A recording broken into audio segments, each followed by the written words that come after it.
Hello students, welcome to my channel. तो आज की इस वीडियो में हम आपके बीए 5th सेमेस्टर के सोशियोलॉजी के पेपर 1 का यूनिट नंबर 4 पढ़ने वाले हैं। यूनिट नंबर 3 तक मैंने ऑल वीडियोस अपलोड कर दी हैं और यूनिट नंबर 4 में आपको पढ़ना है विल्फ्रेडो पैरेटो का सिद्धांत। आपको इसमें पैरेटो का सामाजिक क्रिया का सिद्धांत पढ़ना है और सामाजिक क्रिया के 2 सिद्धांत हैं, एक तार्किक क्रिया और एक अतार्किक क्रिया, वो पढ़ना है। और अवशिष्ट चालक और भ्रांत तर्क ये आपको पढ़ना है। देखिए, अवशिष्ट चालक या फिर जो भ्रांत तर्क है ये अतार्किक क्रिया के ही प्रकार हैं। तो ये सारा कुछ पैरेटो का दिया गया सिद्धांत है, उन्होंने इसमें अपने विचार बताए हैं सामाजिक क्रिया के बारे में। तो वो हम आज की वीडियो में पूरा डिटेल में पढ़ने वाले हैं और इसी वीडियो में आपको पूरा नोट्स भी मिल जाएगा, तो आप स्क्रीनशॉट कर लीजिएगा, आपके लिए ही हम नोट्स बनाते हैं। और 5th सेमेस्टर सोशियोलॉजी के अलावा भी हर एक सब्जेक्ट की क्लास चल रही है, तो आप उसके लिए भी हमारे चैनल पे विजिट कीजिएगा और आप हमें अब इंस्टाग्राम और फेसबुक पर भी फॉलो कर सकते हैं। आपको हमारे चैनल के डिस्क्रिप्शन में लिंक मिल जाएगी, तो ज़रूर फॉलो कीजिएगा। चलिए देखते हैं पैरेटो का सामाजिक क्रिया का सिद्धांत। देखिए, सामाजिक व्यवस्था मानवीय संवेदनाओं और भावनाओं से मिलकर बना है और मानवीय संवेदनाएं 2 प्रकार की होती हैं। मानवीय संवेदनाएं 2 प्रकार की क्रियाओं को जन्म देती हैं। पहली है तार्किक क्रिया यानी लॉजिकल एंड दूसरी है अतार्किक क्रिया यानी नॉन लॉजिकल। यानी जो हम क्रिया समाज में करते हैं, तो पैरेटो ने बताया कि वो क्रिया 2 तरह की होती है, एक लॉजिकल और एक नॉन लॉजिकल। तो आइए इनको डिटेल में पढ़ते हैं। तो सबसे पहले हम देखेंगे तार्किक क्रिया क्या है। देखिए, जब मनुष्य अपने उद्देश्य को या फिर अपने किसी लक्ष्य को प्राप्त करने के लिए कोई कार्य करता है और उस कार्य को करने के लिए उसके पास कोई साधन होता है, वो साधन की खोज करता है जिसकी वजह से वो अपने उस कार्य को करेगा और अपने लक्ष्य को प्राप्त करेगा। तो लक्ष्य या फिर साधनों के उचित होने पर जो क्रिया मनुष्य द्वारा की जाती है तो वह समाज के हित में होती हैं, वो उस मनुष्य के हित में होती हैं। देखिए, अगर कोई भी काम आपको करना है तो उसको करने से पहले आप सोचेंगे और सोच विचार करने के बाद उस कार्य को करेंगे कि इस कार्य को करने के बाद मुझे फ़ायदा होगा या नुकसान। तो वो आप उसमें सोच समझकर अपने बुद्धि का प्रयोग करके करते हैं। तो ऐसी क्रिया को तार्किक क्रिया कहते हैं यानी लॉजिकल कहते हैं। क्यों? क्योंकि यहाँ पे इंसान अपने कार्य को करने से पहले सोच लेता है कि उस कार्य को करने से पहले उसका क्या फ़ायदा होगा, अगर नुकसान होगा तो आप वो काम हरगिज़ नहीं करेंगे। अगर मान लीजिए आपको कोई भी कपड़ा ही खरीदना है, अगर आप ऑनलाइन लेना चाहते हैं कोई कपड़ा, तो पहले आप उसको अमेज़ॉन फ्लिपकार्ट पे जैसे देखेंगे। अगर आपको कोई टी-शर्ट लेनी हो तो समर में पहनने के लिए, तो आप उसको देखोगे, जहाँ पर आपको रेट सही लगेगा, प्राइस कम में मिलेगा, आप वहीं से वो चीज़ खरीदोगे।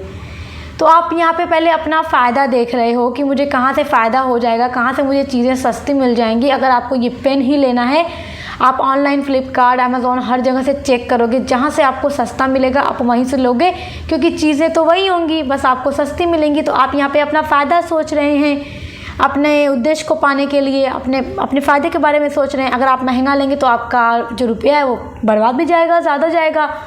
तो जब भी मनुष्य कोई कार्य को करने से पहले उसमें अपने लाभ हानि के बारे में सोचता है, अपने उद्देश्य या अपने लक्ष्य को प्राप्त करने के लिए, तो उसे तार्किक क्रिया कहते हैं। और देखिए, जो तार्किक क्रिया होती है मुख्यतः आर्थिक क्रियाओं में ये की जाती है, यानी कि आर्थिक कंडीशन। आर्थिक का मतलब जहाँ पे आपको पैसे ज़्यादा लगेंगे, आप वहाँ पे तो और भी ज़्यादा चीज़ को सोच समझ के काम को करोगे कि मेरा पैसा फिजूल ना जाए, बर्बाद ना जाए।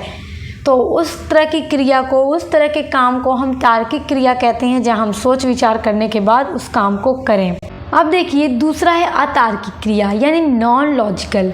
देखिए, ऐसा कोई काम जिसका ना हमें लक्ष्य पता है, ना कोई हमारे पास साधन है और दोनों ही अनुचित हैं, हमें पता ही नहीं, और तब हम कोई कार्य कर देते हैं, तो वो कौन सा कार्य हो जाता है? अतार्किक, यानी हम बिना सोचे समझे कर देते हैं। देखिए, यदि हमारे लक्ष्य व साधन दोनों ही अनुचित हों तो हमारे द्वारा किया गया जो कार्य है वो तर्क विहीन होता है, क्योंकि हमारे पास कोई तर्क ही नहीं होता, हम कुछ सोचते ही नहीं करने से पहले और उस काम को कर जाते हैं।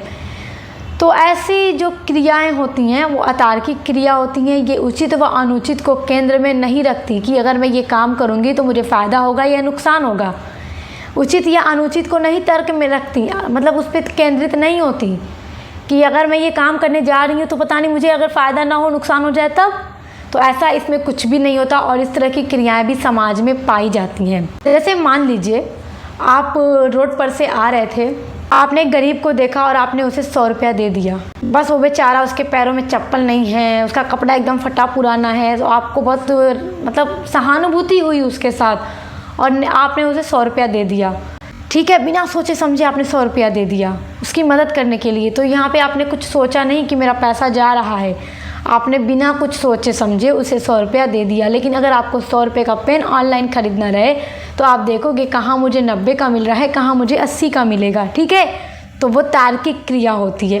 अतार्किक जो क्रिया होती है वो अवशेष या अपशिष्ट चालकों से प्रेरित होकर की जाती है, वह भ्रांत तर्क द्वारा उसे उचित ठहराई जाती है।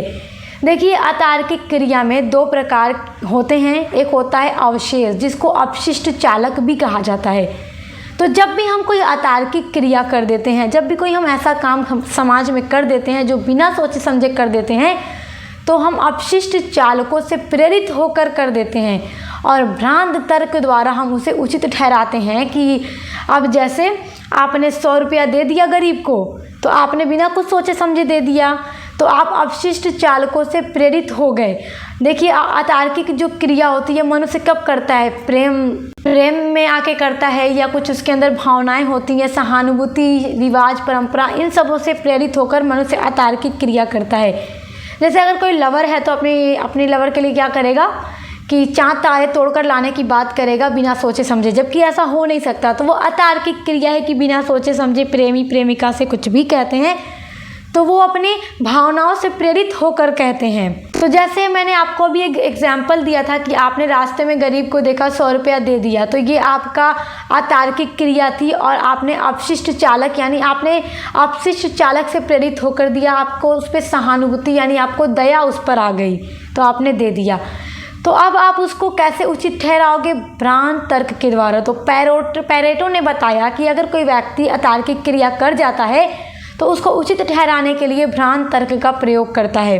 जैसे अब आप सोचोगे, छोड़ो यार, मैंने उसे 100 रुपया दे दिया, तो आपका 100 रुपया जाएगा, फिर बाद में आपको सोचाएगा मेरा 100 रुपया चला गया। तो फिर आप सोचोगे अरे नहीं, क्या पता अगर मैं उसकी मदद न करता, मेरी तबीयत ख़राब हो जाती, तो मैं डॉक्टर के पास जाता, मेरा 500 1000 रुपया लगता, उससे अच्छा कि मैंने 100 रुपया उसको दे दिया, वो भी खुश और मुझे भी कुछ नहीं होगा।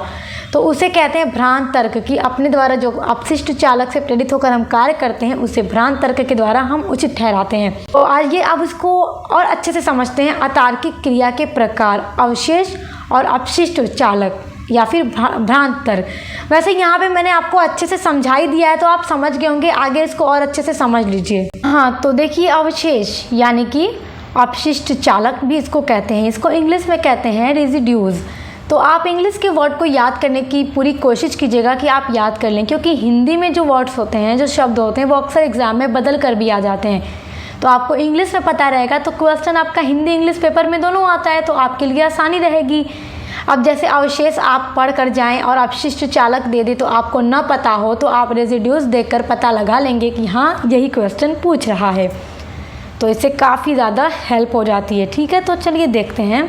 देखिए, प्रीटिम सोरोकिन ये विद्वान थे। इन्होंने क्या बताया कि पैरेटो ने अवशेष किसे कहा है। तो इन्होंने बताया कि मानवीय क्रियाएं उनके चालकों पर निर्भर करती हैं। जो हम कार्य करते हैं, हम चालक हैं, हम करने वाले हैं कार्य को, तो हम अतार्किक क्रिया भी करते हैं, तार्किक क्रिया भी करते हैं। इन चालकों में मुख्य रूप से महत्वपूर्ण वे हैं जो अपेक्षाकृत स्थिर हैं। तो पैरेटो ने उन्हें ही अवशेष कहा है। और देखिए, इन्होंने अवशेष के प्रकार भी 6 बताए हैं। पैरेटो ने 6 प्रकार के बताए हैं कि अवशेष या अपशिष्ट चालक होते हैं। पहला है संयोजन के अवशेष, यानी कि देखिए ऐसे तत्वों को मिलाना जो एक दूसरे के विरोधी हों। देखिए, एक दूसरे के विरोधी तत्वों को हम अक्सर मिलाते हैं समाज में। जैसे देखिए, हमारे यहाँ ये कहा जाता है, आपके भी यहाँ कहा जाता होगा कि छत पे अगर कोयल बोल रही है तो आज मेहमान ज़रूर आएंगे। तो कोयल का बोलना तो स्वाभाविक है, वो कोयल है, वो बोलेगी। लेकिन यहाँ पे मेहमान आना ये थोड़ा लॉजिकल लग रहा है? नहीं लग रहा। तो ये जब हम विरोधी तत्वों को मिलाते हैं तो इस तरह के अवशेष, तो इसे इन्होंने पहला प्रकार बताया है। दूसरा इन्होंने बताया है सामूहिक स्थायित्व के अवशेष या फिर बाह्य क्रियाओं द्वारा संयोगों की अभिव्यक्ति के अवशेष। चौथा इन्होंने बताया कि सामाजिकता से संबंधित अवशेष हो सकते हैं जिनसे प्रेरित होकर हम कोई क्रिया करते हैं। पांचवा बताया कि व्यक्तित्व के संगठन के अवशेष या फिर काम संबंधी अवशेष भी हो सकते हैं। तो ये 6 प्रकार अवशेष के पैरेटो ने बताए हैं। देखिए, जिस व्यक्ति में जैसा चालक होता है वो वैसा ही व्यवहार करता है। अगर किसी से प्रेम करता है तो उसके सामने प्रेम वाला व्यवहार करेगा, किसी पर गुस्सा है तो गुस्से वाला व्यवहार करेगा। तो ये सारी चीज़ें तो हमारे अंदर स्वाभाविक हैं। आइए देखते हैं कि अपशिष्ट चालक की क्या क्या विशेषताएं हैं। देखिए, अपशिष्ट चालक कहिए या अवशेष, उसकी पहली विशेषता है कि ये स्थिर चालक होते हैं और जो मानव व्यवहार को प्रभावित करते हैं कि तुम्हें कैसे व्यवहार करना है। दूसरी विशेषता है इसकी व्यवस्था नहीं की जाती और नहीं कभी की जा सकती, क्योंकि अतार्किक जो क्रियाएँ होती हैं हम किसी चीज़ से प्रेरित होकर करते हैं। जैसा हमारे अंदर चालक होता है हम वैसा व्यवहार कर देते हैं। तो ये 2 विशेषताएं आप याद रखिएगा। अब देखिए, भ्रांत तर्क। अतार्किक क्रिया का दूसरा प्रकार है वो भ्रांत तर्क है, जिसको डेरिवेटिव्स कहा जाता है इंग्लिश में। अच्छा देखिए, अभी मैंने आपको बताया था कि अतार्किक क्रिया जब हम कोई करते हैं तो हम किसी चीज़ से प्रभावित होकर कर देते हैं, जिसे हम अवशेष या अपशिष्ट चालक कहते हैं। और जैसा चालक हमारे अंदर होता है हम वैसा ही व्यवहार कर जाते हैं, लेकिन उस कार्य को हम उचित ठहराने के लिए कोई ना कोई तर्क का प्रयोग करते हैं।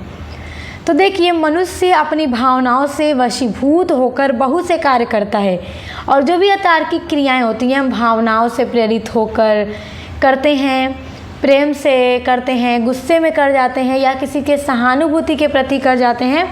तो हम कोई ना कोई कार्य कर जाते हैं। जैसे मैंने आपको यही एग्जांपल दिया था ना अभी कि अगर आपने 100 रुपया दे दिया किसी गरीब को, फिर आप सोचते हैं उसके पीछे तर्क क्या लगाते हैं कि मैं बीमार पड़ता तो 500-1000 रुपये डॉक्टर को देने पड़ते, दवा करनी पड़ती, उससे अच्छा मैंने 100 रुपया दे दिया, वो भी कुछ और मुझे भी कुछ नहीं होगा। क्योंकि इंसान का विश्वास होता है ना कि अगर हम गरीबों को दान करेंगे तो हमें कुछ नहीं होगा, जो गॉड हैं तो वो हमारे साथ अच्छा करेंगे, ऐसा हम सोचते हैं। तो मनुष्य जब अपनी भावनाओं से वशीभूत होकर बहुत से कार्य कर देता है और फिर उन कार्यों को उचित ठहराने के लिए वो विभिन्न तर्कों का सहारा लेता है और इन्हीं तर्कों को पैरेटो ने भ्रांत तर्क कहा है। तो आई होप अब आप अच्छे से समझ गए होंगे। आइए देखते हैं इसकी क्या क्या विशेषताएं हैं। तो इसकी पहली विशेषता है कि भ्रांत तर्क जो होता है वो परीक्षण करने के योग्य नहीं होता है। दूसरी विशेषता है कि ये संवेगों और भावनाओं के आधार पर स्वीकार या अस्वीकार किए जाते हैं। और देखिए, जो भ्रांत तर्क होता है वो समय, स्थान या परिस्थिति के अनुसार बदलते भी रहते हैं। तो आई होप आज के वीडियो का जो टॉपिक था हमारा आप बहुत अच्छे से समझ गए होंगे कि तार्किक अतार्किक क्रिया क्या है, भ्रांत तर्क क्या है, अपशिष्ट चालक क्या है। तो यूनिट नंबर 4 आपका जो पूरा है वो कंप्लीट हो गया इसी वीडियो में। अब यूनिट नंबर 5, 6, 7, 8 आपकी रह गई हैं, उसको भी हम जल्द करा देंगे और अदर सभी सब्जेक्ट की भी क्लासेस चल रही है हमारे चैनल पे। तो आप विजिट ज़रूर कीजिएगा और हमें इंस्टाग्राम पे फॉलो करना बिल्कुल मत भूलिएगा। तो अब मिलते हैं नेक्स्ट वीडियो के साथ।